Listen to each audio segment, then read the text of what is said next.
I said 5 to 10 years to make your first million. What happened to me?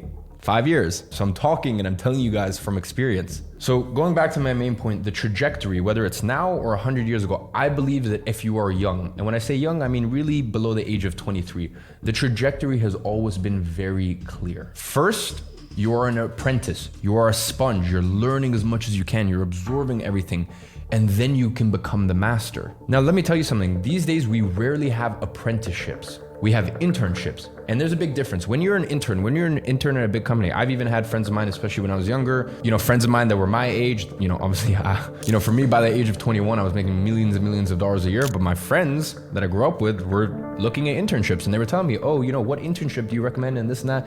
And I had to tell them very honestly, I said, listen, if you go to a company that's more than 200 employees, you're gonna be lost. No one's gonna train you. You're not gonna really learn anything. But if you look back 200 years ago, let's say you were even a locksmith, you would be an apprentice, you would be young and you would be studying the craft. And even in places like Japan, this stuff still goes on. You're young and you work for a company that's not massive, not too big where you get lost, and you learn things and you get to see the back end and you get to see how a master of their craft does something, and you get to take all of this in as a sponge. I mean, it's the best thing you could do for yourself at the age of 17, 18, 20, 21.